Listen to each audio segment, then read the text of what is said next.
Okay, good afternoon, everyone. We're going to get started here.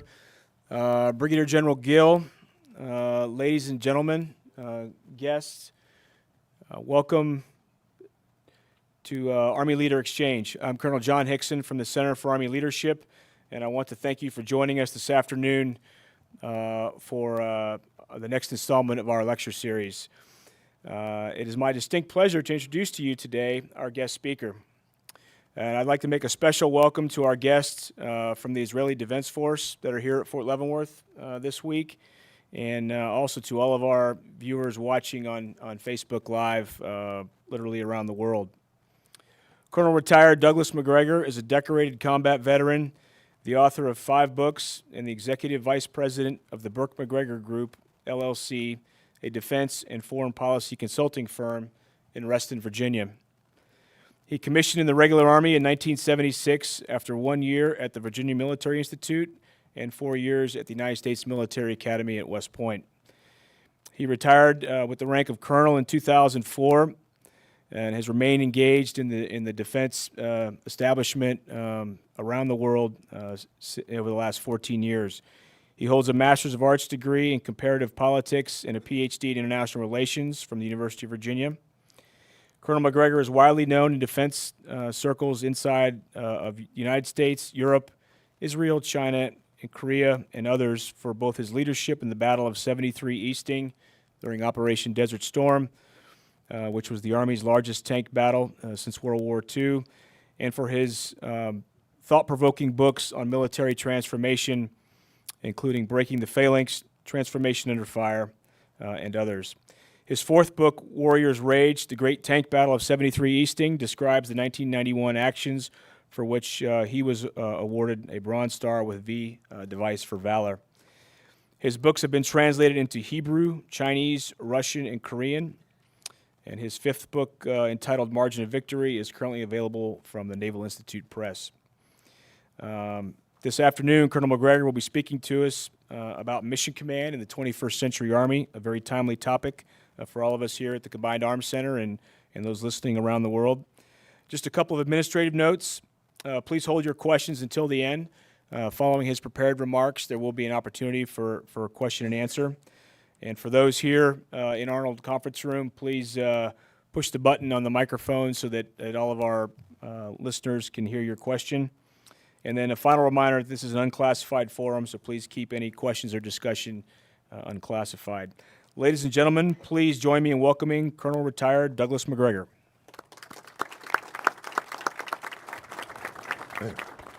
Thank you, Colonel Hickson, for those kind remarks. Normally when somebody listens and they hear VMI in West Point, they say, "What's wrong with you? Why did it take an extra year? Were you stupid?" And there's some truth to that statement. No, it took me an extra year, but I'm not necessarily stupid. Anyway, first of all, I would like to thank everyone for coming. Secondly, I'd like to thank everyone on Facebook who's watching.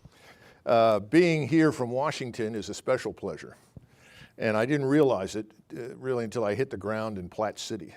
You know, that's this place over here near the river. And I came out of Kansas City Airport. I walked into, I think it was a Burger King to get a bite to eat because, you know, now when you fly, it's the starvation express. No one feeds you anything, and it's a fight for your life to get through this thing. So I walked in, and this young lady was very nice. I mean, everybody was friendly and pleasant. And I said, "Do I need to sign for the?" "Oh, no, we trust you. Don't worry about that." This is clearly not Washington, D.C. So the next thing is, she said, "What's your name?" And I said, "Well, Doug." "Okay." She writes my name down. I go, "Sit down." A few minutes later, I hear this person stands up and says, "Doug, Doug." And I'm saying, I don't understand what are they talking about. "Doug." So I looked down at the receipt, and at the top, my name was spelled D-A-U-G, Dog. Suddenly, the thrill was gone.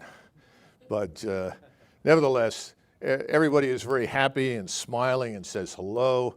And Washington really is still that place that Harry Truman described where if you want a friend, get a dog.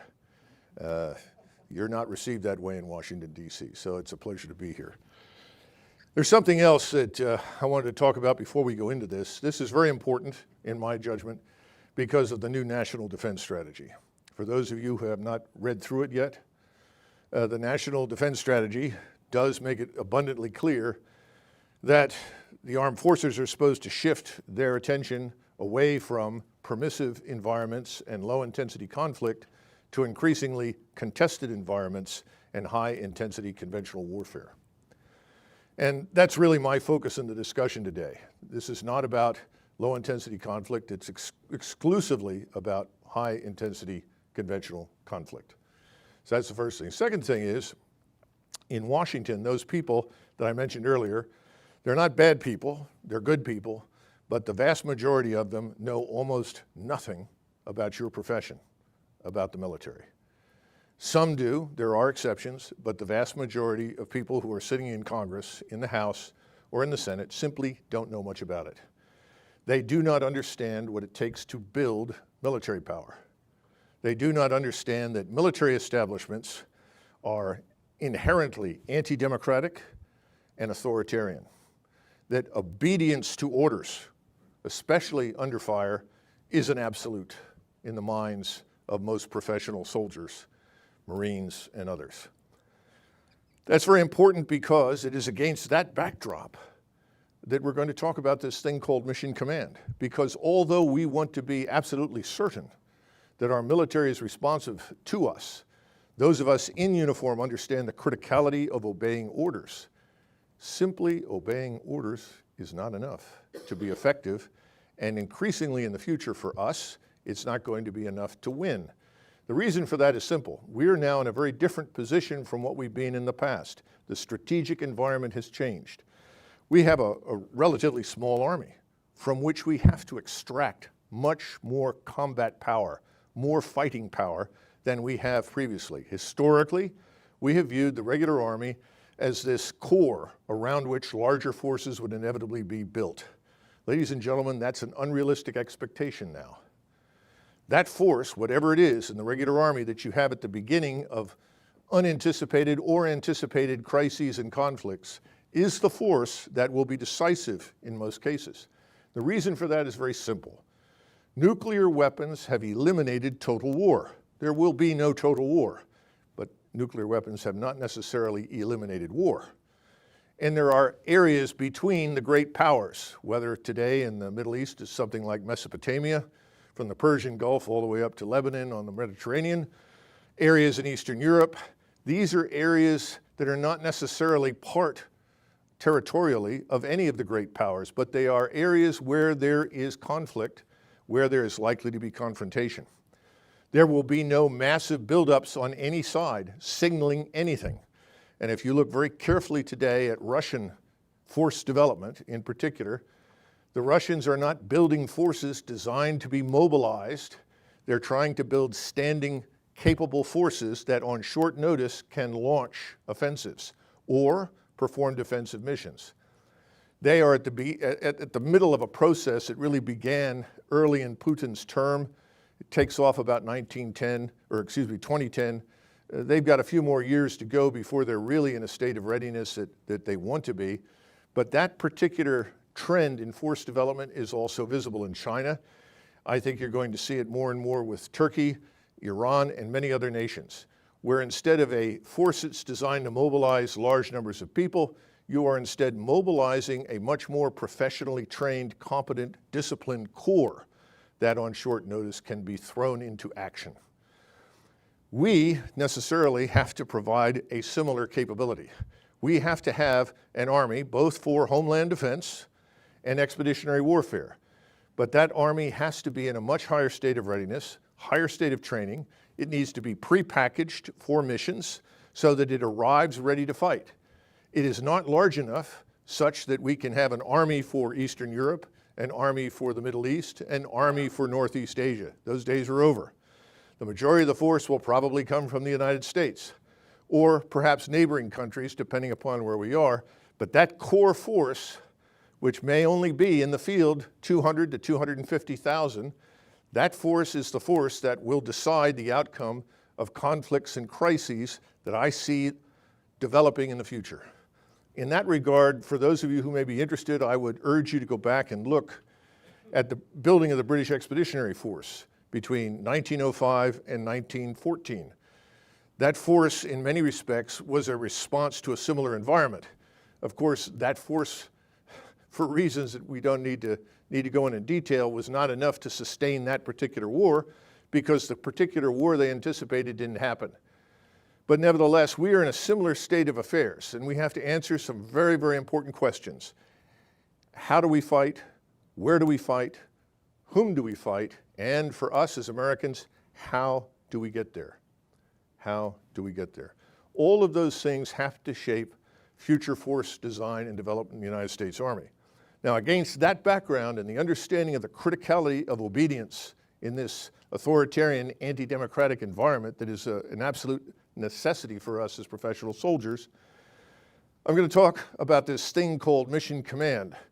And the question I want you to try and answer before I'm through is whether or not Mission Command is attainable in today's Army at all.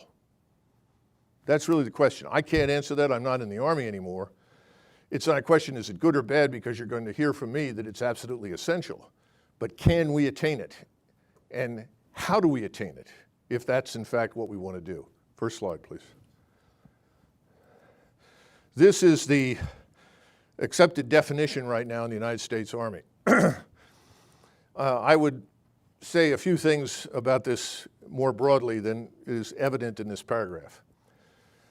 Mission command, or more accurately, mission tactics, if you translate it from the German, where it originates, really consists of certain critical features. Number one, it involves a clear and unambiguous understanding at every level of the force, whatever it is, whether it's a battle group at the battalion level or higher, an understanding at every level of what the task is that they have been assigned to accomplish. Everyone needs to understand the task, because it cannot be viewed, for this to succeed, in isolation from the larger operational intent that that task is expected to achieve. Now, what I mean by that is that there is a critical link that we in the West have paid attention to from time to time, but not as much as the Prussians or the Germans did. And that was this notion that the people who are out there fighting need to understand precisely why they're doing what they're doing and how that fits in with a larger plan. And that's not something that we have always paid attention to, but we now recognize that it's very important. The second thing is this thing called freedom of action. You cannot have mission tactics or mission command if you don't also have freedom of action. That is a general principle that has to be endorsed at every level.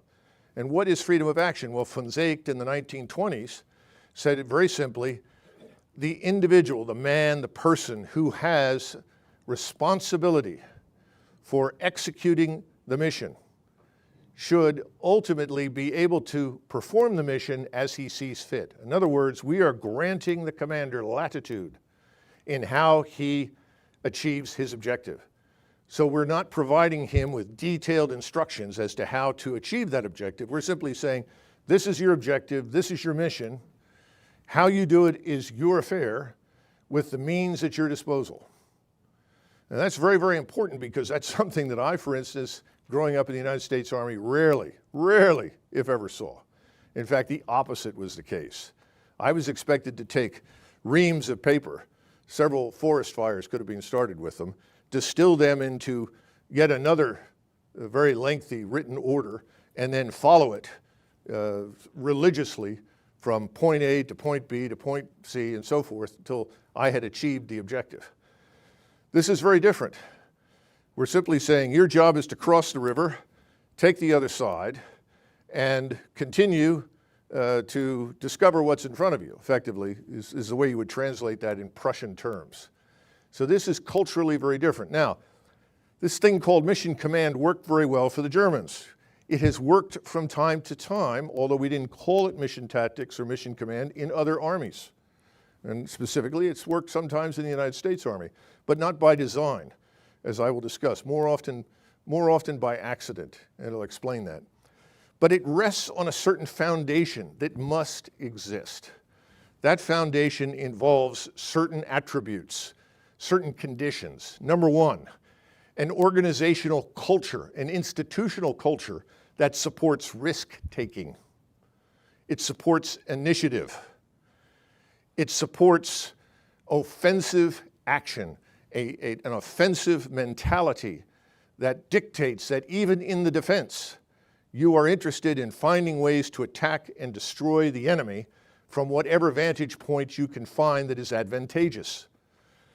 So that's the first layer. The next layer is there must be, between subordinate and superior at every level, absolute, imperishable trust. In addition to that, you must speak a common professional language. Terms have to have the same meaning across the force. There cannot be confusion about what is meant by hasty attack, deliberate attack, or anything else. Everyone has to understand with great clarity exactly what is meant when someone tells them to do something.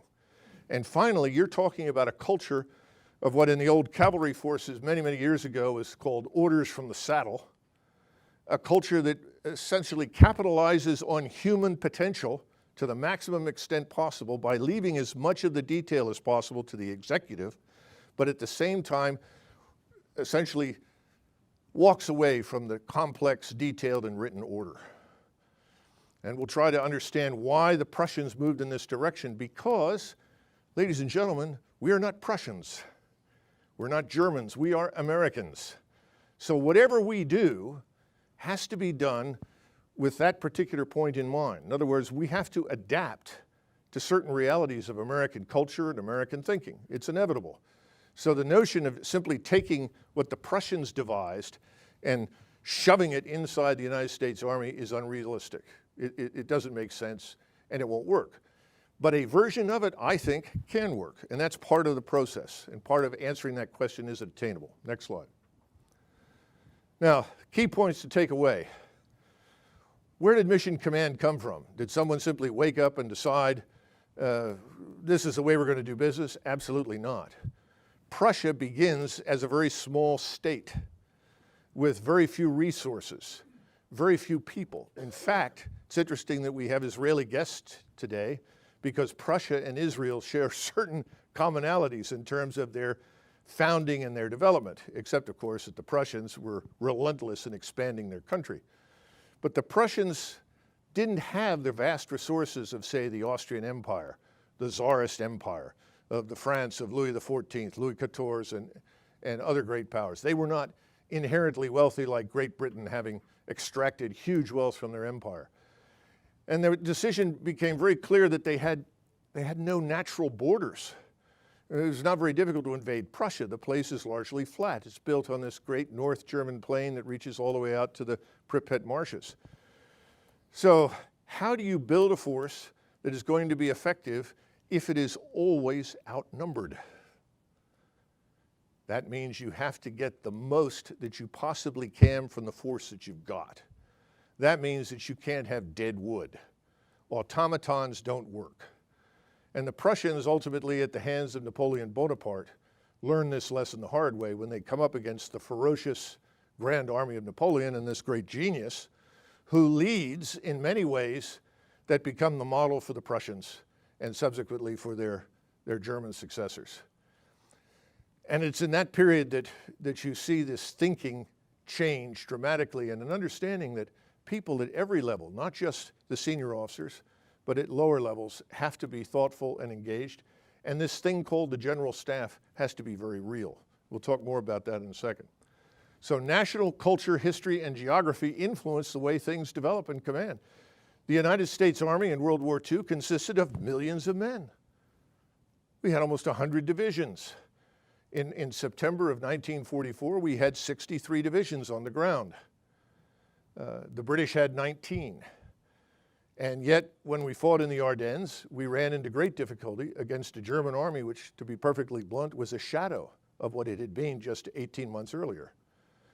And we'll talk about that a little bit. But the point is, we had massive forces, but the force really wasn't extraordinarily well trained.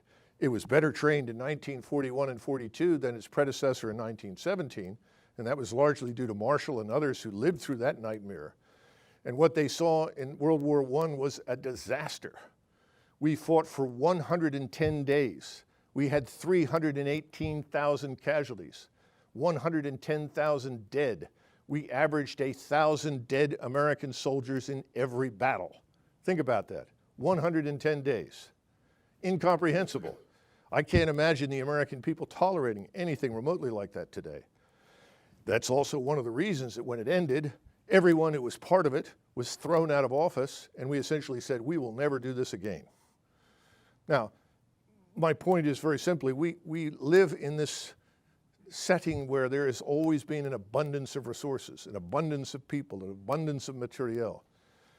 I don't know what the future holds. I certainly hope that the future will be just as prosperous as the past has been, but I do think that in addition to having a smaller force for the foreseeable future, I think that this last budget, this last flood of cash may very well be the last major flood of cash, and that we're looking at fewer resources. So when you're dealing with fewer resources, it's time to think, behave, act like a Prussian.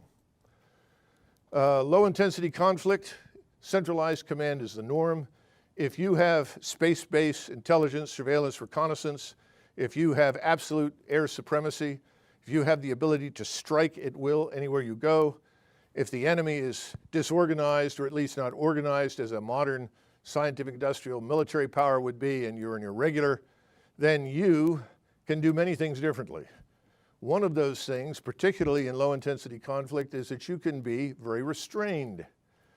Very restrained. I talk to people in Washington all the time, and they say, well, Macgregor, you want to do X, Y with the Army, but look at this Army. You sent it to Iraq, and it can't win. And I looked at these people, and I said, don't you understand rules of engagement? Don't you understand the level of restraint that has been exercised to avoid killing civilians and maiming them? The Israelis go through this, we go through this. When you operate in that particular environment, you're not going to be as effective as you would be if you were the Red Army or the Wehrmacht, and you simply leveled towns and cities as necessary to eliminate your opposition. The difference between the kind of warfare we're discussing today and low-intensity conflict is that the kind of warfare I'm discussing involves existential interests of the United States. And it also involves the expectation of an end state, that the fighting will end, and we know, at least in broad terms, what we would like things to look like when it's over. In other words, it's not an open-ended engagement of irregulars, terrorist organizations, in which we are constrained for the reasons that I just outlined. So the constraints will not be as great, but the stakes are much higher. And the interest is unchanging insofar as whatever we do, we fight with partners, and because it is a destructive and dangerous war, we would like to end it on the best terms we can get sooner rather than later. And then finally, combat in high-intensity warfare, I think combat in general, but particularly in high-intensity warfare, is truly chaos. One of the problems that we've had through history is that we've recruited and elevated lots of people with personalities that just don't cope well with chaos. If you go back to when I looked at the profile of my class at West Point, I almost fell off my chair when I saw all of these Eagle Scouts. Well, the neighborhood where I grew up in North Philadelphia, there were no Eagle Scouts, let me tell you. And it was shocking to me that they had all of these Eagle Scouts. And then I started looking at the SATs in mathematics. And I was surrounded by people with 800 in their SATs in mathematics. So you're talking about expert problem solvers and shameless conformists. And now you're asking them to walk out of a structured, predictable, routinized military establishment into war, real war, where routine doesn't exist, where surprise is inevitable. I don't give a damn what you think you know. If you go into a war, you're going to find out that things are a little different. That demands a different kind of personality. And that's also part of this discussion about mission command and mission tactics. Next slide, please. Now, this is very important, and I came upon this quite accidentally. I just happened to be looking at the most recent Breaking Defense articles, and I found this one. And this is about a battalion task force at the National Training Center. This particular battalion commander received orders, and I'm sure he did what everybody does at the National Training Center. He gets this lengthy, complex order and guidance. Then he sits down and goes through his wargaming to figure out how he's going to execute this sort of 20-kilometer operation, if that. And then he turns to his staff and he says, well, we have to build this order, which has annexes in it, which dictates every conceivable thing you can imagine, formation size, who goes where, who does what, how much water is required, munitions, and so forth. Then he goes out and he executes the mission. And in his case, he was told, just as you see this right here, ordered to scout passes. Not seize passes, but scout passes. And he does exactly what he's told. And after reaching the pass, he tries to contact his superiors, but because of deliberate disruption and communications, he's unable to contact his superiors for further orders. And ultimately, he ends up in a fight, is told to take the passes. Of course, by the time he's told to do it, the thing is overrun with enemy, and it's a bloodbath. Now, two things to keep in mind. First of all, this is not unusual. Some people will blame this on the last 15, 16 years of low-intensity conflict. That's misleading. I'm sure it hasn't helped, but that was the Army that I grew up in. People were told very explicitly, you do what you're told. I don't know how many times I heard that. I heard it repeatedly in the desert in 1991 when my commander got upset with me. You just do what you're told, from the regimental commander. Heard that several times. He did what he was told. That's important. Now, there's a problem with this particular scenario that needs to be borne in mind. This would have been great probably back in the 1980s. It isn't anymore. Because if a formation in a high-intensity conventional conflict pulls up in front of something like this, a pass, a choke point, that's obviously important, or he wouldn't have been told to go there to begin with, and sits there, the first thing that happens is he's going to be identified by the enemy's ISR. And that ISR comes in many forms. It may come from space, and by the way, there are lots of people now who have space-based intelligence, surveillance, reconnaissance. We're not the only ones. But let's say he may not have access to that, or it's disrupted. Well, then he's going to have unmanned aircraft, drones, that are probably going to pick this up. Those drones are then going to be augmented by something called loitering munitions. Loitering munitions. The Israeli Harpy is an example. There are new ones. The German Taurus is another. These munitions have 2, 3, 4 hour endurance depending upon their size. They usually carry something like a 25-kilogram warhead. They are night and day operations, instrumentalities, and they are designed, once they find a lucrative target, to dive at it at over 500 kilometers an hour. These loitering munitions, as they're doing this, and they have identified this formation, static as it is, that word will go back to at least 1 or 2 rocket artillery battalions, probably 1, maybe only 2 batteries initially, so that within the space of perhaps 30 minutes, this formation will be decimated. It has very little chance of being combat effective after that. Certainly no chance of taking the pass.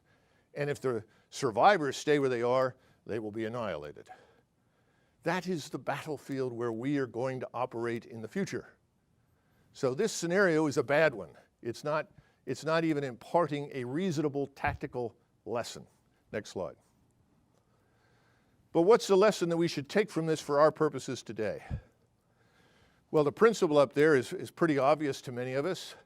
You know, if you see something before the enemy gets there, then you've got it. Why didn't he do that? Well, he didn't do it because the rule set, the principles under which he operated, told him not to do that. Don't get too far out in front. Don't move too far too fast. Don't do anything without orders. And whatever you do, report everything in detail to your commander, ad nauseum. Commanders in the United States Army love the subordinates. Sir, we're here at this location and we have the following things and this is what we see and everything else, and sir, we wait for your orders. Well done, thank you. In the German-Prussian construct, people report by exception. The commander's not interested in whether or not you have all your gas and bullets. He expects you to get them. He's not interested in who's on sick call or which of your vehicles are down. What he wants to know is that if I say go now, move, that you're going to do it and execute. That is foreign to us. But in the new environment that I just described with these new capabilities, it now becomes extremely, extremely vital that we develop this new kind of mentality. So the rule set has to change. Second part is important. Mission command that I described before. Know your task, understand your task and what you're being asked to do. Understand that it is inseparable from the higher operational intent, and also freedom of action. Give that commander freedom of action. Tell him how he gets to the pass is his business. Just get there as quickly as possible. That should be the order that he gets. He needs to learn that, but the rest of it is intuitive, because there are people out there, I know, I was one of them, that routinely went further. I wasn't going to wait, and usually I had to be held back. And that is a different kind of personality. Most people are not that way, because to be that way is to put yourself at risk, put your career at risk, put your OER at risk, put your promotion at risk. We live in a climate, frankly, of fear, that if we do something that we have not been told to do, that we will offend somebody. When I left my command at Fort Riley, the division commander sent a note down to my successor and said, "I'm glad you're here, and I expect you to do what you're told. No more rogue battalion commanders like your predecessor, Macgregor." There you go. Next slide. I want to talk about two examples. One is a good one, one is not so good, to try and illustrate what's happening. The first is an incident at on the battlefield at Waterloo. Some of you have seen the movie. It's a great film. There was a gentleman named von Muffling. He was the Prussian liaison officer to Wellington, between Wellington and Blücher, who was the commander of the Prussian army. Von Muffling was an interesting man. He was an engineer officer, combat engineer type, very well educated. He was part of this clique of reformers that was hard at work to recover Prussian military power from the disaster of Jena Auerstedt. He wasn't very popular among his peers. He was gruff, told people what he thought, whether they liked it or not. In the Prussian army, that got him instantly to Major General. And after the war, he becomes chief of the Prussian General Staff. And he's trying to provide Wellington with information, but this is a man of energy. And so he rides up and down the line. He's looking at what the French are doing, and he happens to see an attack on this farmhouse at La Haye Sainte by the French fail and fall back. He rides over to a British regimental commander, and he says, look, the French are falling back. You must attack now. Get them while they're falling back. I'm terribly sorry, I can't act without orders. What? No, I can't. Unless the Duke tells me to do it, I can't do anything. Well, if I get you orders, will you do it? He says, of course. So he gets on his horse, he rides back to see the Duke of Wellington, and he says, Sire, the French are falling back. They're in disorder, and I went to one of your regimental commanders, Colonel so-and-so, I said, you must attack and exploit this, and he refused to do it without orders. He said, absolutely correct. Under no circumstances should he act without orders from me. Well, sir, then can I go back so we can exploit this opportunity and give him orders? Absolutely not. Now, that's the British Army. The British Army has had some good times and some bad times, but I would tell you, having worked with the British Army, the British Army was probably at its best in the 1990s. I don't know what it's like right now, but historically, that's very much the British Army. If you read Neil Ferguson's book, The Pity of War, he talks about initiative and says, there is none. Goes through the British Army in World War I and finds virtually no evidence for any real initiative. That was not accidental. The British Army was a small force. They couldn't afford to lose it. You know, every British general, when he went into action, the last thing he was told before he got his mission was, whatever you do with this army, don't lose it, because there's nothing to send behind it. This is Britain, war on the cheap.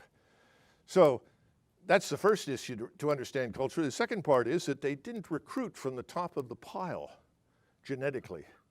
I hate to be blunt about it, but in the IQ pool, they tended, especially, I know I'm Scottish, but I've got to say this, the English regiments, they pulled them out of prisons frequently and other unpleasant places. One of the reasons that Wellington liked the Highland regiments so much is that they all came out of the Highlands. Most of them were related to each other, so everyone was willing to fight for his family and his friends, and they were very ferocious and warlike and barbarous. So he used them against the French as often as he could. But most of the troops, most of the time that he had in his army, and for that matter in armies that succeeded him and preceded him, were not well educated. They were not terribly literate. So what you wanted the British soldier to do was whatever you told him and not much else. Because if you tried to exploit initiative, well, they might go off and get drunk and carouse in the local town, but they weren't likely to put themselves at risk on the battlefield. This persists even into 1914. The opening battles of 1914 in Mons, in the Great Retreat as they call it, I didn't think it was very great, but it was a terrible retreat from Mons all the way back to the Marne.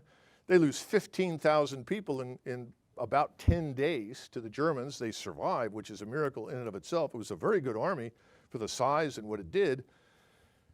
But battalions are lost on the battlefield to advancing German forces because they receive no orders. And the battalion commander says, "This is the 3rd Battalion of the Royal Anglian Regiment, and I have been ordered to stand and fight." And they would. They would fight until they had no ammunition left in most cases. And the Germans finally figured that out, so they didn't waste time trying to kill them all. And then they would surrender. And the Germans all said they put up a great fight, but whole battalions were lost that way. The notion that people would act independently, make the decision to break contact, fall back, was almost foreign. There were examples of it, but not enough. And so that army takes ferocious losses. And that practice of issuing written orders continues. And after the war, when you go through the after-action reports, you say, my God, we've got to get rid of these written orders. We'll get killed. We'll all be destroyed. Saint-Vite, 1944. We're going to talk a little bit about Bruce Clark, one of my favorite figures from the Second World War. Bruce Clark was also an engineer officer. I didn't do that deliberately, so for those of you out there who are angry with me because I talk about combat engineers, but he was. He was a Corps of Engineers officer, a very bright man. And he performs brilliantly throughout his military career in many ways, but he ends up being the right man at the right place at the right time on the 16th of December, 1944 in Saint-Vite, which was the main attack during the Battle of the Bulge. He's interesting because he's unlike most of his peers. In the 1930s, I don't know if most of you are aware of it or not, but the interwar army was not the most interesting place to serve in the whole world. We had large numbers of people that drank excessively, chased other people's wives instead of their own, and behaved badly in many cases. Or they played lots of polo, as Patton did, and fell off their horse too many times. Bruce Clark was not that way. Bruce Clark decided, in the midst of all of this, to earn a law degree by correspondence. And he did. He later said it was one of the most valuable things he'd ever done for his military education because he liked the case study approach to law. And he would look at 50 cases treating the same legal issue and see 50 different interpretations and 50 different outcomes. And his point that he would make subsequently when he was in the Army, during the war and afterwards, that's what we must do on the battlefield. We must understand that we will have similar experiences, but each one will have a different outcome. We have to look at the different means, the different combination of people, equipment, training that produces the desired outcome. So he liked the case study approach to law. He carries this with him. He also is unique because he goes from major to full colonel relatively quickly in the space of about 3 years, but that's largely because people are removed, and they're removed because it's George Patton's army. And he ends up with someone named Jack Wood. And for those of you who haven't studied Jack Wood, you should look at him. His nickname was Tiger Jack. He was an older gent by the standards of the time. He was a brilliant tactician. The Germans paid great tribute to him subsequently, saying that he kept presenting his own force with opportunities that they were not trained to exploit thoroughly, and the Germans were grateful for it because they said otherwise we'd have been destroyed quite early. But he ends up as a combat command commander. That's about 5,000 men. Probably 2 or 3 infantry battalions, 2 or 3 tank battalions, some light tanks, cavalry troop, artillery battalion together. And he leads this as part of the 4th Armored Division all the way across France. One of his battalion commanders was Creighton Abrams. I'm sure you've heard that name. And he distinguishes himself in many interesting ways. At the Battle of Aricourt, where we faced a large German armor force, he gets into a Piper Cub. He flies up over the battlefield, right over the Germans, hovers behind them, or can't really hover, but circles behind them. For some reason, the Germans concluded that he was a German in a Storch, and so they didn't shoot him down. In the meantime, he directs Abrams' battalion to pull out of the way of the advancing German force, literally drive out of the way into the flank, let the Germans pass by, and then has them pull up behind this battalion of German tanks, about 40 tanks, some Panthers and Mark III specials, some Tigers. And ultimately, he destroys this entire German tank battalion by shooting at them from the rear. So this is a man who thinks carefully about every single instance, and he wrote subsequently, I learned in the 1,000-mile march across France that whatever worked 50 kilometers ago or 30 kilometers ago against the Germans didn't work again. So you had to improvise your tactics. You had to change, and that improvisation, that innovation is critical to mission command. But he was also working for someone like Tiger Jack Wood that would say, Clark, you've got it. It's your mission. Do it. Execute it.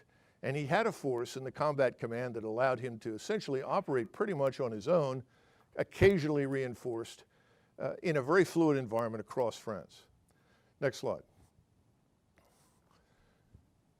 He shows up, and it's a very interesting story because he went to see General Middleton, who was the commander, I think, of 8th Corps.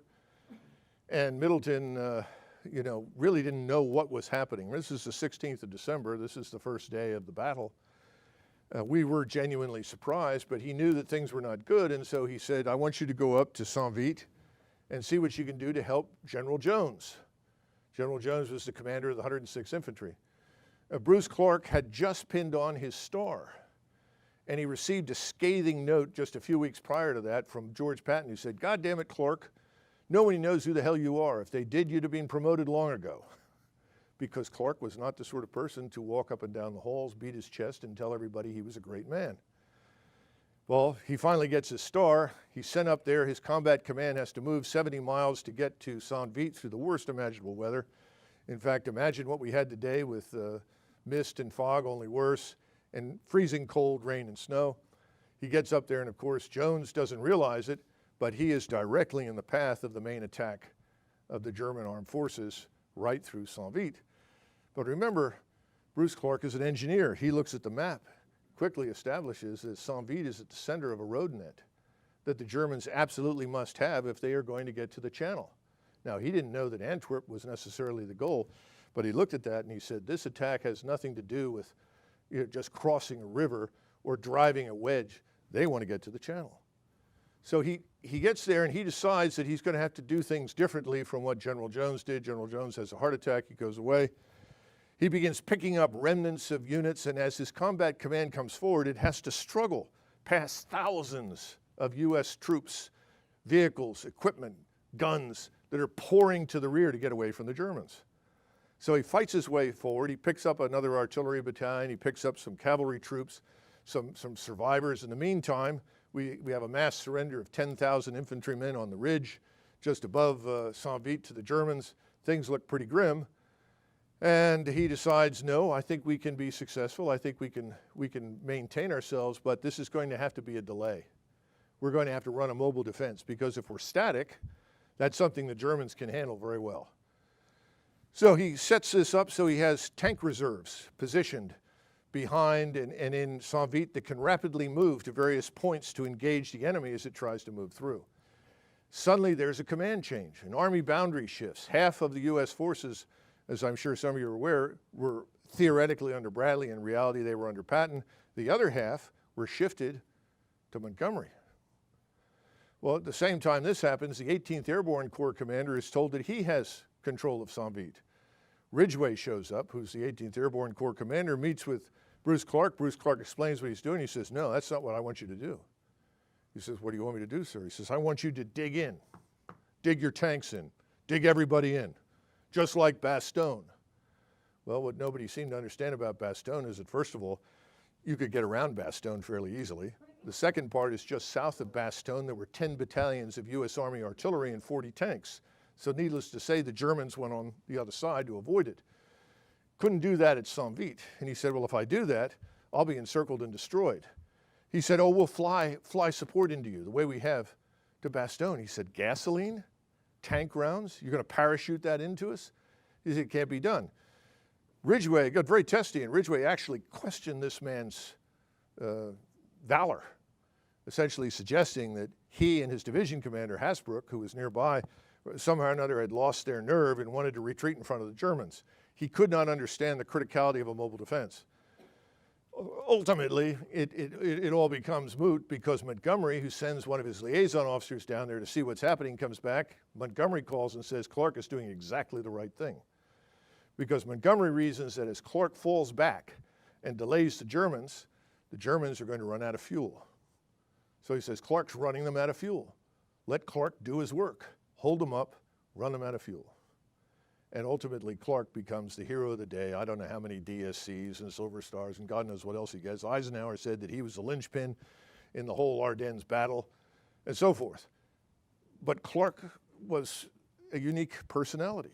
This was someone who had a unique set of experiences, different from most people. He'd been under Jack Wood.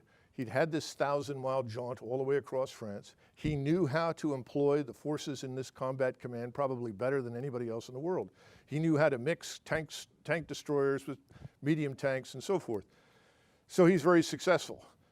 So what we need to understand here is, first of all, he had this intuitive feel, there's no doubt about it. Secondly, he was not afraid of uncertainty. This is not a risk-averse man. This is someone who's 6'4", but he was not a big chest beater, contrary to body. Soldiers loved him because he did something very few people did. He would go up and ask soldier, what do you think? He would ask troop commanders, what do you think? Artillery commanders, what do you think? Where do you think we should position? Okay, Ralph, do it. That's how he commanded. He just picked things up and started positioning people, used his mobile reserves, and he didn't worry about, well, I can't help the fact that there are 100,000 Germans and there are only 5,000 or 6,000 of us. I'm going to do what I can do, and this is what I'm going to do. He was told to hold for 3 days. He ultimately held for about 6 or 7, if you really look at it carefully. They give him credit for 5 or 6. And he pulls the force back, gets it out intact. I mean, he takes some casualties. About 110 were killed, and there were several other wounded. But his goal was to bring those hundreds of tanks and guns and tank destroyers back across the river, put them into reserve so that they could be rapidly reconstituted and fight again. He ultimately has to report to Ridgway, and Ridgway is furious and starts berating him. I gave you an order, and I expect you to obey orders. In my corps, in the 18th Airborne Corps, we do what we are told. Finally, he gets fed up. He's exhausted. And he says, listen, General, if I'd done what you wanted to do, all these men would be dead or captured. All the equipment would have been overrun. He said, as a result of what I did, you've got a force that can still fight. Now, look, if you don't want me here, that's fine. Call General Patton, tell him I'm available, and I'll go home. And with that, he walks out of the office. And it's no accident, by the way, that when Ridgway became a 4-star and Bruce Clark became a 4-star, they were never on the same continent at the same time. So when Bruce Clark comes in to command U.S. Army Europe, Ridgway, who is the Supreme Commander at SHAPE and NATO, he leaves and goes back to be Chief of Staff of the Army. That's how testy that relationship was. But it sets up a very good setting to understand the mentality of two different people in the same army with two different sets of experiences. And then finally down here at the bottom, you always have to hedge. He hedged. He knew that he could not hold. If he tried to hold everything, he would be destroyed. So his whole operation was hedging his bets that he could do damage. And in fact, the only reason he was able to escape was the night before he pulled out, everything froze. So all of the mud suddenly became rock solid. And that's why he was able to get all of his tracked vehicles out, because all the wheels and all the tracks were mired in muddy roads in the Ardennes. Next slide. Okay, what's the lesson here? John Wayne, that great political military analyst, said it best: life is tough, it's tougher if you're stupid. First of all, whatever else you take away from this, understand human capital is everything. You got to have smart people. Dumb people are not helpful. Now, the Prussians used to have this sort of framework. They'd say there are 4 kinds of officers in the Prussian army: There's one who's very, very energetic and intelligent. We make him a general staff officer. One who's very intelligent, but he's lazy. He's a good commander because he won't interfere with his subordinates. Then we have one who is lazy and stupid. Well, we can still drive him to work and make him do something, that's all right. But we have this fourth man over here. He is energetic and stupid. He is a danger to the fatherland and should be eliminated immediately. Smart people are everything. The Prussians developed a human capital strategy. This human capital strategy reached into the 20th century, all the way through World War II. It's back in full swing now. It was simply to understand that not everybody is brilliant operationally. That just because you are a great tactical commander, a great company commander, a great battalion commander, doesn't mean that on the operational level you're the right man to maneuver armies, the right man to plan large-scale operations. So on average, in the 1930s and into the Second World War, only 2% of the German officer corps was ever fully integrated into the general staff. And it took time to become a general staff officer. You went through the equivalent of a graduate education, field testing. It was very rigorous. And then you were in a special category. Just because you were a general staff officer did not necessarily mean that you would be a general. But the majority of generals did turn out to be general staff officers. There were exceptions. For instance, Rommel, who was a great tactical battlefield commander, was never a general staff officer. Character, competence, intelligence. Intelligence is great, but if you have no character, if you're not Bruce Clark, if you cannot face uncertainty, if you are hopelessly risk averse, and you bet on failure at every turn, if you see the enemy everywhere, you shouldn't be in the job. Competence is very important. Every general officer in the German Wehrmacht who went out to command a division during World War II had to spend 6 weeks in a rigorous course learning to operate every weapon system in the division, as well as to understand every vehicle, tracked or wheeled, that he had. A group of what we would call warrant officers and senior NCOs with combat experience did the teaching and the testing.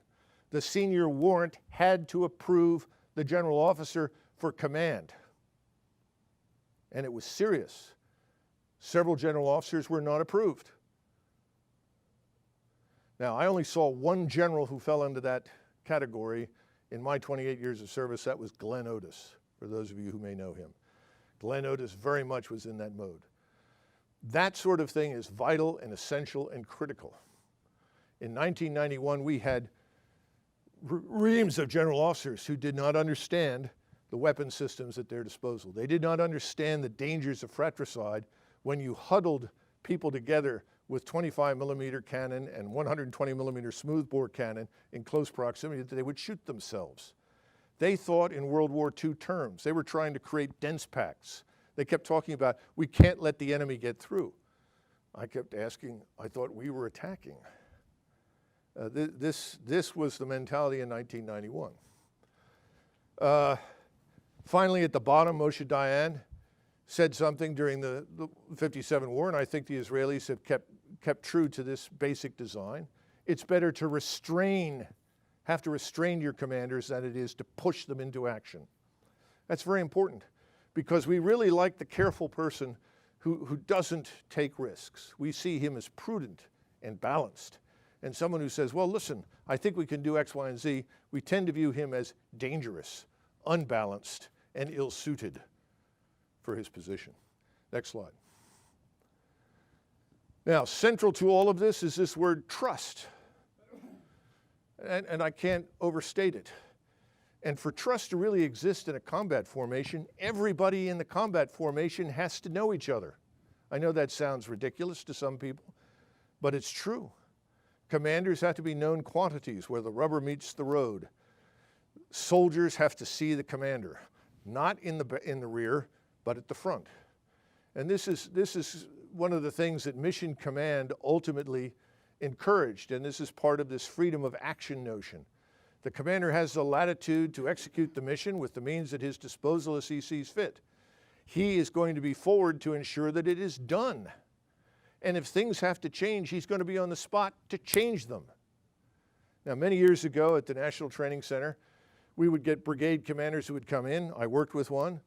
And intelligence officers would run out just before they took off on an air mobile insertion and say, "Sir, the enemy situation has changed. There are now enemy in these landing zones. I'm sorry, it's too late. The plan is made. We have to execute." Incomprehensible. No German would have ever done a thing like that. But this is this obsession with the plan. You've got to gain trust of people. People have to believe that if something goes wrong, if a mistake is made, you're not going to instantly throw them under the bus. That you have to underwrite mistakes. We don't do that very much. Again, there's too much concern about this OER, punching this ticket, moving on to the next job. And you have to be willing to learn. And that means you got to get out of this fear of punishment business. General Percival, who surrendered in 1942 at Singapore, was subsequently interviewed after the war, and they asked him, "Why didn't you do this? Why didn't you do that?"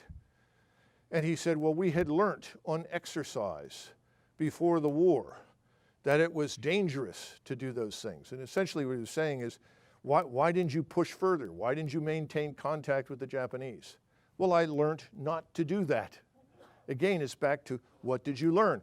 What he didn't know, and what he was subsequently mortified to discover, was one Japanese lieutenant who commanded one tank platoon ran all the way the length of Malaysia, knocking off the British as he went, seizing bridges. The Japanese could hardly keep up with them. I'm sure you've seen the pictures of the men on bicycles in Malaysia. That lieutenant was urged on by his commander. I think it was Yamashita. I can't remember off the top of my head, but the bottom line is that one man with courage makes a majority. That's something the British understand, or the Germans understood. It's something I think the Israelis understand. We need to understand it. Because one man with courage in a squad, in a company who does something different, he inspires everyone else. On the 13th of May, 1940, the 2nd German Panzer Division was ordered to cross the Meuse River just south of Sedan. For those of you who have never been there, don't understand it, the river's not that wide, but it's still a substantial river. But the key thing is that the French occupied the heights on the far side. They had pillboxes with machine guns. They had artillery pre-configured for shooting into these specific areas. And the order was to cross the river. Now, they'd practice these things on exercise, but literally the order for it that was issued by Guderian was 3 pages long.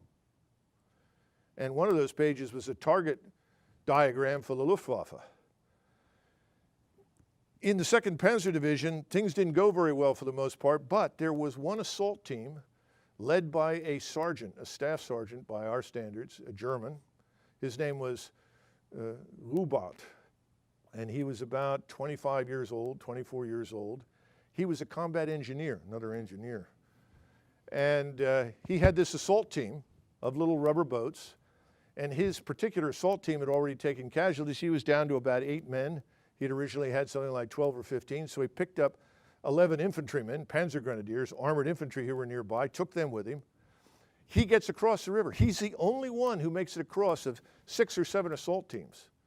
Now, he's been told to go to the other side, secure that site so that they could eventually pull boats across, build a pontoon bridge and so forth. He leaves a couple of people at the site, and then he presses in. Well, he finds that he's taking a lot of fire, so he moves into the zone next to him, disposes of the enemy he finds there, then comes in behind the enemy that's in front of him, disposes them, and then keeps moving through the woods. Because he says, we've got to go until we hit something we can't overwhelm. Who taught him that? Who taught him to attack until you can't go any further? Well, that's part of this orientation. Offense, offense, offense. Initiative, initiative, initiative. Risk-taking, risk-taking, risk-taking. He presses all the way to a road behind the French lines. He unhinges the whole defense. The Germans who are watching him from the other side, Germans are all jumping up and down, cheering, throwing their hats into the air. Go for it, Rubat. Well, he ends up with a Knight's Cross of the Iron Cross and so forth. Eventually he gets a battlefield commission. But the point is that he had only one order: get to the other side, secure the site, then prepare to bring those boats across. He did much more. because somewhere along the line in this culture of improvisation, innovation, he had learned, go to the limit, press to the very edge. Next slide. Organization counts. We live today in a World War II construct. If you go back to 1942, look at the hierarchy that existed inside the First Army or the Third Army before we crossed the Rhine River, and you have the same hierarchy. Same numbers of headquarters, same command and control echelons, nothing has changed. This force design is a problem because at every level there is someone who can say no. And if you're operating in an environment where you're constantly asking permission, that tends to cause you to suffer from paralysis. If you look at these pictures on the side here, the British marching up Bunker Hill or the French preparing to die in volleys of machine gun fire in 1914, you're looking at those formations, that Napoleonic force design, force structure. It can't continue. It has to change. We have to flatten. We have to grant not only freedom of action, but we have to trust people at lower levels to make good decisions. Next slide. This is the problem. When I was sitting here in 1988 as a student at the Command and General Staff College, I listened to General Maxwell Thurman come and speak. Somebody in the audience stood up and said, "Major so-and-so, 99th Staff Group," whatever. "Sir, what do you think about Auftragstaktik, our mission command? Would you care to comment?" "Well, thank you, young man, I appreciate that." And this is what he says. Forget about that. You just do what you're told. You can imagine the electrifying effect that had on us. Second, the officer with the most rank is always right. We had this expression when I was on active duty of the headbangers. You know, the headbangers in an audience, everyone goes like this. And I had to stand up and brief in front of the Corps commander. I was a division cavalry squadron commander. The Corps commander was a man named Taylor. Tough number, very competent, solid guy, not very popular. But General Taylor I thought very highly of. And here's everyone in the division, the two generals, the division commander, and all the commanders, and behind them the division staff. And he puts me on the spot. He said, "Colonel Macgregor, what do you think about the design of the cavalry? Do you think we should go back to the old one that we had in divisions where there was one mortar in each platoon and a mix of tanks and vehicles, 113s in a platoon? Or do you think the regimental organization with 2 tank platoons and 2 Bradley platoons and a mortar section is the right one?" And everybody was like this, watching. And the assumption was that I was going to be shot through the chest because I was going to offer an opinion, which I never had any problems doing. And I said, "Sir, I think the new regimental organization is exactly the right organization. No second lieutenant should have to put up with what I did with this conglomerate that he couldn't possibly employ or train because he didn't have the background or experience. So moving people through platoons on an incremental basis and training them is the right way to do business." "Well, Macgregor, I agree with you." And all the people in the audience suddenly going. But if he'd said no, you wouldn't have seen the headbangers do that. Demand for perfect information, forget it. Can't possibly get it. Have to learn to operate with uncertainty. Decisions to lie, cheat, or steal. This is very important. And I'm sure you've seen Dr. Wong's study. If you haven't, go look it up. It's a very interesting study, and I'll tell you a quick story. When I was at SHAPE as the Director of Joint Operations, after the Kosovo Air Campaign, we had to build a new headquarters for operations in Kosovo. I gave the mission to put together several alternatives to a German General Staff Officer who was a Lieutenant Colonel and a British Lieutenant Colonel who was also on staff there. And we were called to General Stuckmann's office. He was the German Chief of Staff at SHAPE. Went in there, and General Stuckmann then said, "All right, gentlemen, I'm ready for the briefing." And Faber, this was the German colonel, he stood up and he began his briefing. He talked for about 15 minutes and said, "Sir, we recommend course of action number 2. Well, the German Chief of Staff said, "I disagree. I think course of action number 3 is the correct one." why do you like course of action number 2? German said, well, look, sir, these are the attributes. This is why we feel course of action number 2 is the right one. He said, well, I don't agree with you. And this went on for about 30 minutes. And I'm seated here, the chief of staff is here, and I'm beginning to worry about the future of this German lieutenant colonel who continues to contradict this German 4-star.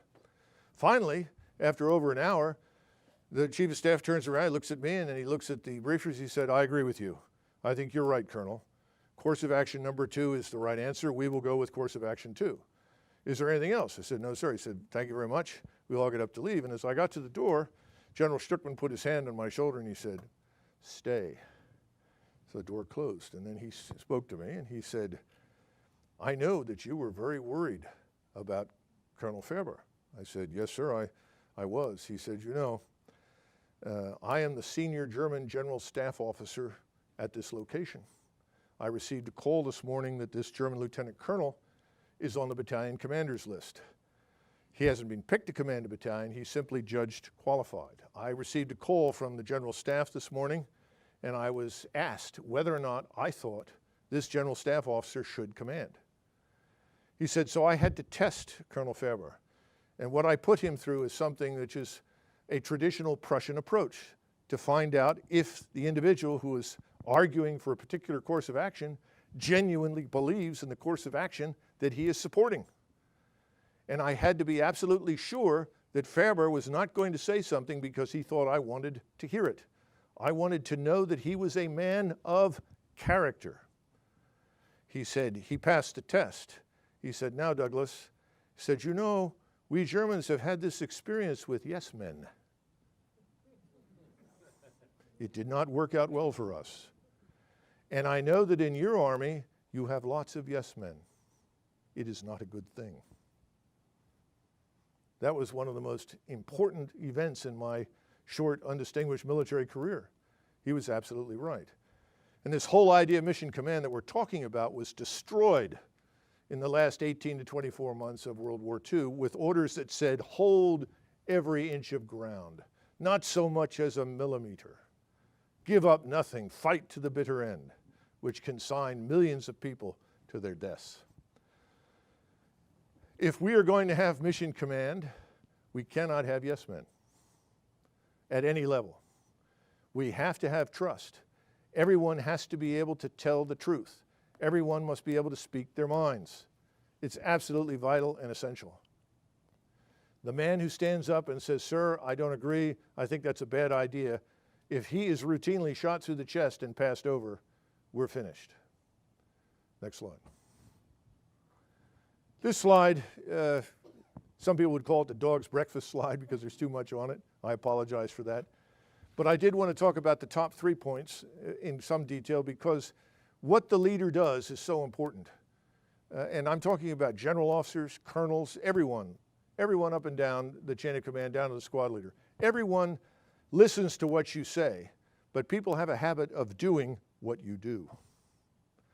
And if you're not doing what you say, it doesn't happen. There has to be an alignment of what is stated and what actually happens. They watch how you react to crises. Jim Cricks was with me in the Joint Operations Center through 78 days of the Kosovo air campaign. And he can tell you how I reacted. How many people did I shoot through the chest? Hold up, don't tell him. No.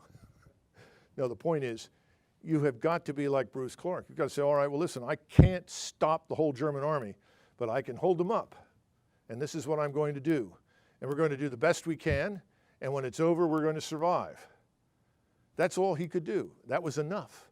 The soldiers listened to that. The officers listened to that. And then they saw Bruce Clark. They saw him where the tanks went. They saw him driving around in a Jeep next to a Sherman tank or a tank destroyer, personally saying, look, did you see that over there? Then the guns would shift over and the firing would begin. That was Bruce Clark. That's what we have to have. Then they also look at where they commit their time and resources. I came up in an army where far too much time was spent in garrison and administrative missions and activities with minutia that quite frankly was irrelevant. We didn't have enough time in the field. And I actually pushed people in the field on a routine basis when I was a squadron commander, more time than anybody else. I used more major assemblies than anybody else. Before I took the squadron to Desert Storm in 1990, I went to my master gunners and I said, I want you to get me ranges at Wildflecken, ranges at Grafenwehr. Every Bradley, every tank is going to fire every weapon until I'm satisfied everybody knows what they're doing. I said, I'm not going to have a situation where somebody says, stoppage, master gunner, come. No, there will be no master gunner showing up at a battlefield. People have to take care of their own equipment. They have to maintain it. I said, are we going to have problems getting the ammunition? He said, oh, no. I said, no? Oh, no, no, no. Units turn in ammunition all the time in USAREUR. I fired everything I could get my hands on. And I then subsequently asked many of my peers, what are you doing? Why didn't you fire? And they said, well, you know, if you fire, you have an accident. If you have an accident, you're through. My Cobras flew 1,600 hours. Cobras, remember that anachronism? 1,600 hours in a year when I was in command. It's unheard of in the Army. Nobody was doing that. 2,500 hours in an OH-58.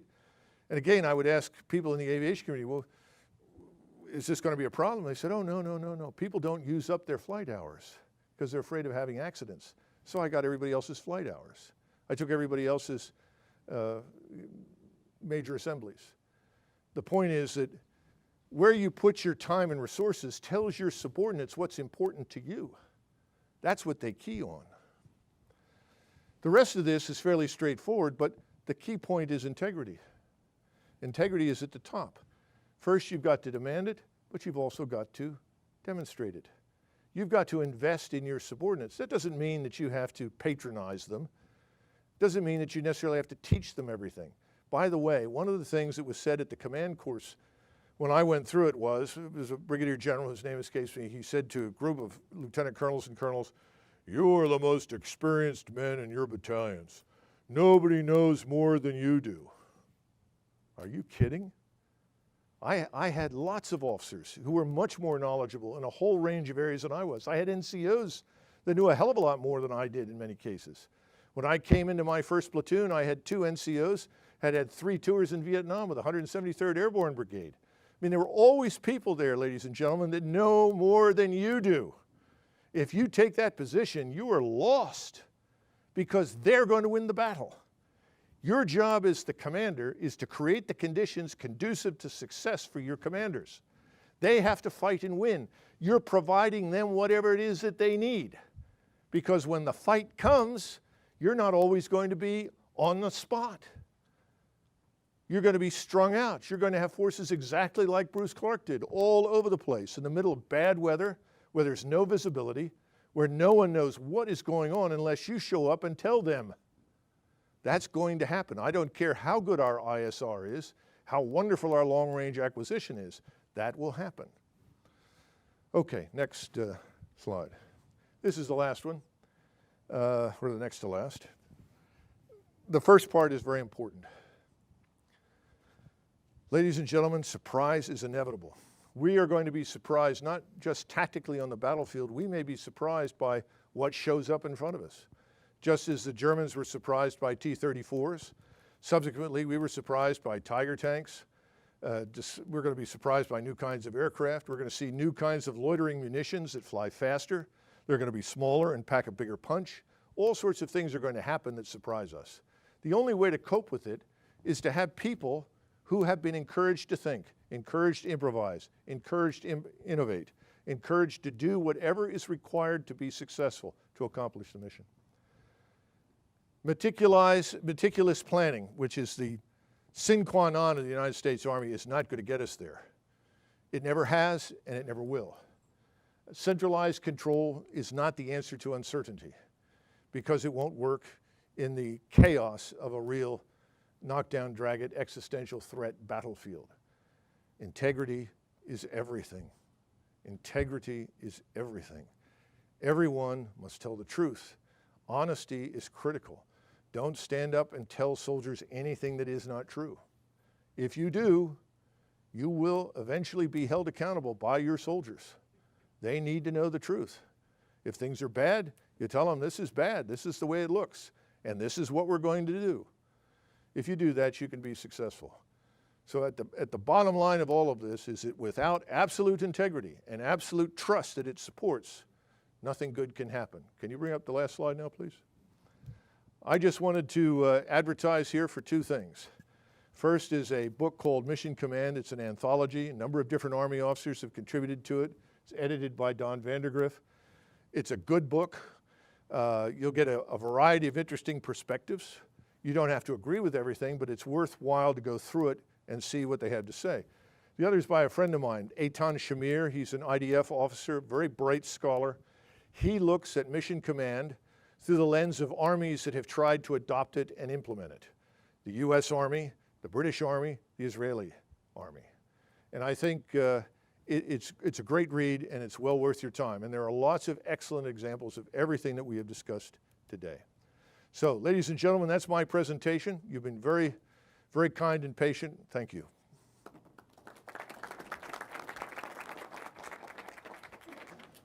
Thank you. We do have time for some questions, so please.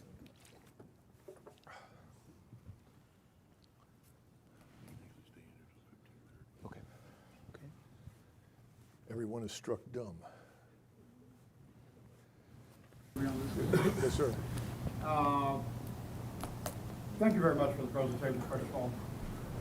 The one thing that has always concerned me is how do we actually go about causing the instruction, causing the philosophy, the how to do this stuff to really occur down in the operating units. It seems to me that some classroom instruction makes sense, but oftentimes conversations over the coffee pot or at the oak level over a beer, just talking these things through, as well as, admin time in the field around the campfire, talking these things through may be a very practical way of going about causing this philosophy to be implemented.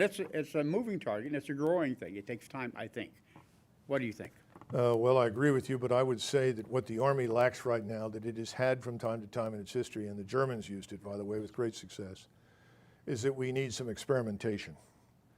I would set up at least a battalion-size formation initially, using different configurations, different weapon systems, different vehicles, different combinations of people and equipment. One of the things that the Army has never done very well, it has never organized very well to exploit technology.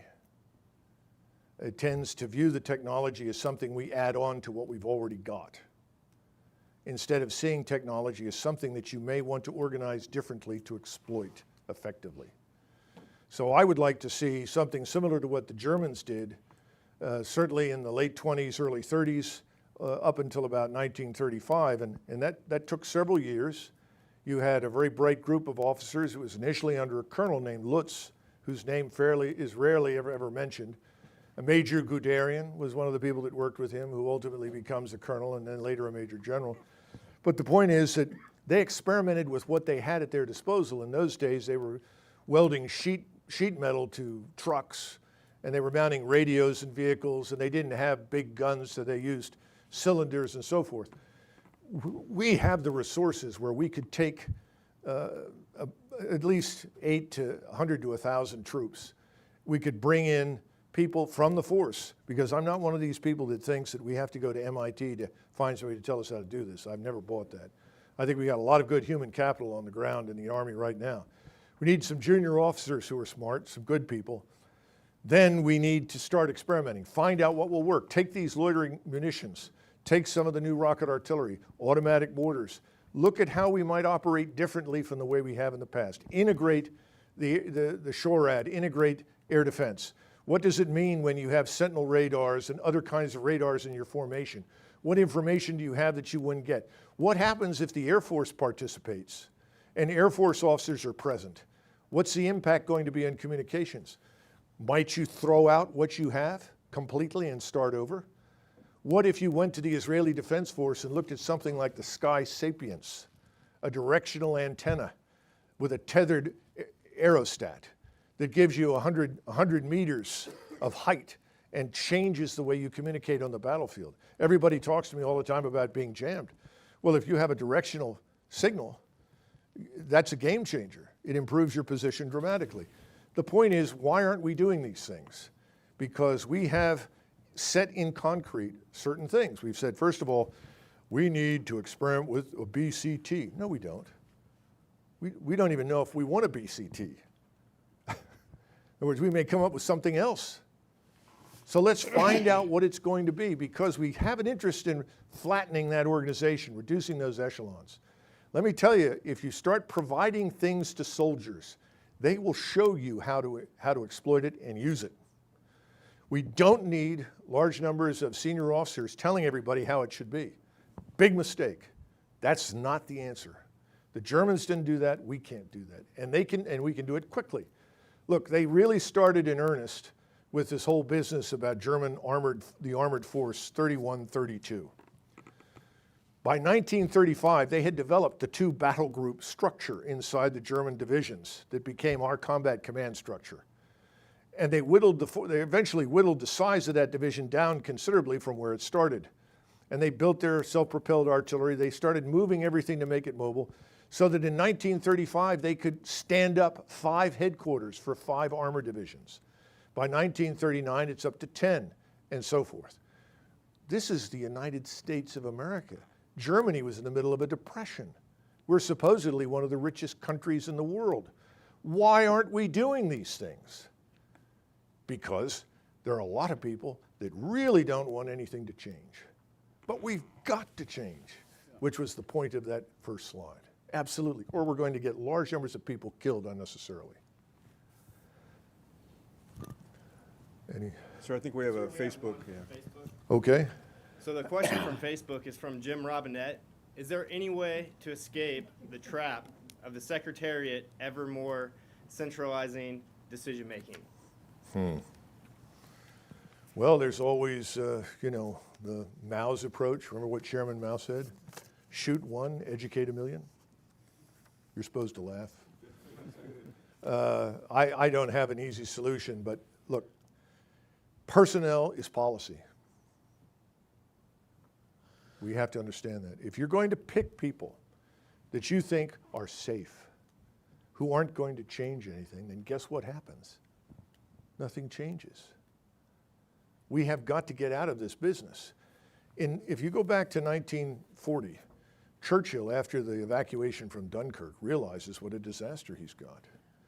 And he brings in Brooke and others, and he says, we've got to get some generals who will do something. He said, these people are terrible. And they say, oh no, they're really good chaps, Club Able, good fellows, and so forth. So not a whole lot changes right away. By 1942, it's a bloodbath everywhere. And generals start to go away.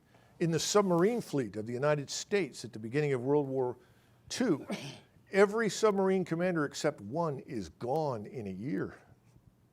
Why? They wouldn't take any risks. My job is to take the boat out and to bring it back. Well, we send you out to sink ships. Well, I'd like to, but if I do that, I might lose the boat. Do you understand what I'm saying? This has to change. And it doesn't change when you go to war if you are that way. This is very important. 27 years ago, I was in a tank, and I was being jerked from point to point on the map by the regimental commander and the corps commander, who were remote from my location, looking at J-stars, which overlaid this sort of digital map of the empty Iraqi desert. I was in the front, and I was in the middle of this formation. I had a troop on my left and a troop on my right, tank company behind the troop on my right, which was to reinforce the main attack, which was on my right, and the troop on the left was the supporting attack, and then I had the 4th troop, which had led us 120 miles across the Iraqi desert. I put them in reserve, frankly, because they needed a break. And behind me, I had the howitzer battery. And this 1,100 men, 42 tanks, 42 Bradleys, 8 guns, we're moving and moving and moving. Finally, I'm listening to people talk about artillery falling. And we were driving through lots of artillery. It wasn't that impressive, although I did find out subsequently that a tank driver's leg was broken when one of the rounds went off right next to his tank and he had to be evacuated. We did have some wheeled vehicles that didn't do very well, but I frankly was not worried about that. What I saw was that we were fine. So we went through lots of artillery, but the squadron on the right reported, and the regiment immediately stopped them and said, halt, fall back. And I was getting very nervous about this. So I called the assistant S3, Tony Iardi. Some of you may know him. He's a 3-star up on the Army staff, or a 3-star he was, I don't know where he is now. And I said, be careful what you report to regiment. Don't give them an excuse to stop us. Now I said that on the command net. It wasn't really for regiment that I was saying that. I was saying it to the whole battle group. I wanted everybody to understand that when we hit the enemy, we were not going to stop. We were going to smash through.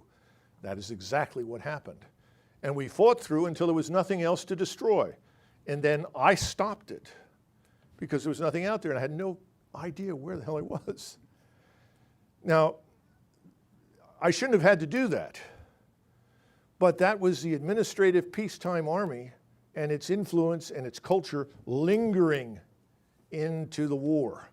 If we had fought for another 2 weeks, that would have gone away. We didn't. And so it never really left. But we don't want to have to go to war in order to change ourselves. That's a hard way to do it in this world. Any other questions? Yes, sir. Yes? Is this on? Okay. To get to Mission Command, what do those of us here at the one and only Army Commanding General Staff College need to be teaching, and how should we be teaching it? Well, I think, first of all, it's unavoidable to look at historical examples. You've got to look at what worked in the past, but then you have to understand why it worked. And when you look at somebody like Bruce Clark at Saint-Vite, he had the absolute trust and confidence of his division commander, General Hasbrook. There was no question. He had total confidence in Bruce Clark's decision-making powers. The other combat commander, Hoge, I think there's a building around here named after him, he knew that he could trust Bruce Clark in Saint-Vite, and so he was on a flank and coordinated with him. The interesting part was there was no chain of command ever designated by Middleton and 8th Corps. And when 18th Corps took over, there was no real chain of command. No one said, Bruce Clark, you've got it. You're in charge of Saint-Vite. It just happened because he had to take over. The 106 was destroyed. He had to move in there, take command, and make the best of a bad situation. I think we have to understand why it worked. And I've tried to explain, first of all, a commonality of understanding. He was dealing with people around him who understood warfare as he did, understood the tactics, understood the weapon systems, what could and would not work. He also was around people who were willing to let him decide what to do. In other words, they didn't second guess him. Hasbrook didn't stand there and say, well, I'm not sure I'd move that tank destroyer company over there. That wasn't his affair. He stood back. He let Clark do it. We have to look at those kinds of examples to understand why it worked and where it will work. That's the first part. And then the second part is this business of, number one, understand the task and the higher operational intent for which it was devised, but we got to get to this freedom of action issue. How do you practice freedom of action? Well, you practice it by telling battalion commanders, like the one at the NTC, here's your zone of attack. Put one goose egg at the end of the zone. The goose egg sits on top of the pass. Okay, go for it. We've got to get to the point where the Germans were that we fought during the Second World War. If you went to a German battalion commander and said, all right, this is your mission, what are you going to do? He would say, well, this is a Panzer Grenadier battalion. We only do 3 or 4 things. We attack, we defend. He would go down that list of 4 missions. We also have battle drills at every level. We only have 3 or 4 battle drills at every level. So you tell me what we're going to do. We're going to do one of those 4 things. And then we'll adapt as we go along. That is a professional army. Not an army that struggles under this massive load of orders and paperwork and details on the assumption that the man at the lowest level doesn't know what he's doing. We have to sweep that away. And that's going to be a big cultural change. But as I tried to point out at the beginning, if we're going to operate on the kinds of battlefields that lie in the future that are terribly lethal, where we are going to have to disperse much more widely, we're going to have to be very mobile, because if we stay in one place for very long, we're going to be identified and then we're going to be taken into precision attack. If we understand those things, we understand the changes in space, lethality, and time, then I think we can be successful in the future.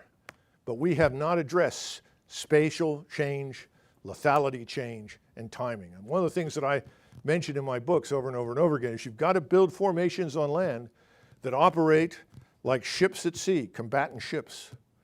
We've got a Navy commander here, he can explain all that to you, named John Kuhn. He's an expert on it. But that ship operates to the limits of its ISR, to the limits of its strike capabilities. That's what we have to do on the ground. And we have to operate in this dispersed environment. We can't be in the mother may I condition. We can't be waiting for orders or we will be destroyed. Thanks. Anything else? Please, go ahead. Yeah. I don't know if this is transmitting.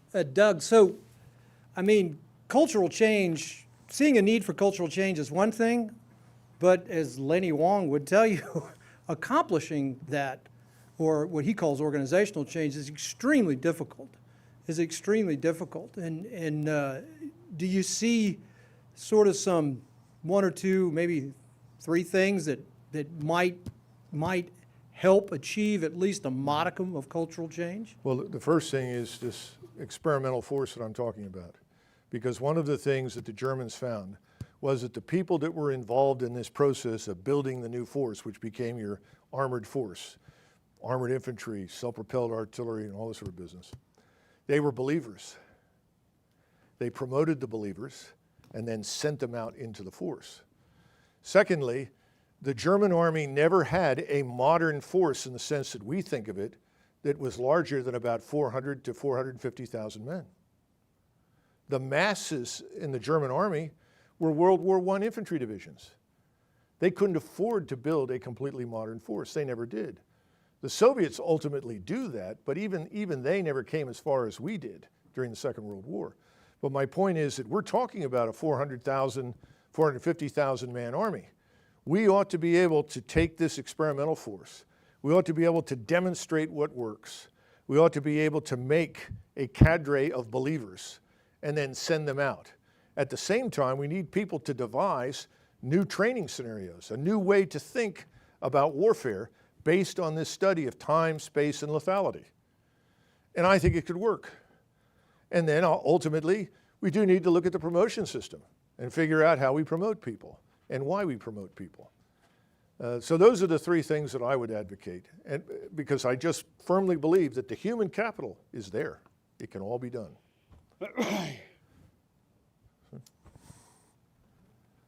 Colonel Macgregor, I want to, on behalf of the audience here and those watching abroad, I want to thank you for taking the time to be with us today and for your comments. Your blend of the historical and the contemporary will absolutely help us as we think about this last question here, the operationalizing of mission command, excuse me. In the United States and other armies, we have many of our friends and allies here today. I can tell you in the organization, which parent organization of my organization, the Center for Army Leadership, is part of the Mission Command Center of Excellence. This is what we're talking about today, this very topic, and we're updating our doctrine, in fact. So we sincerely appreciate the professional discussion this afternoon. On behalf of Lieutenant General Lundy, the Commanding General of the Combined Arms Center in Fort Leavenworth, I'd like to present you with a token of our appreciation for your discussion today. This clock, which I'll present to you in a moment, was made at the United States Disciplinary Barracks here in Fort Leavenworth. You should take no special meaning from that. We hope you can find a good spot for it in your home or office. And again, we thank you for your time today with us here in Arnold Conference Room. And for the, again, thank you on behalf of the leadership community around the world watching on Facebook. Thank you. Thank you so much. Thank you. Appreciate it. Appreciate that. Great. Group and grin. There we go. Okay. Thanks.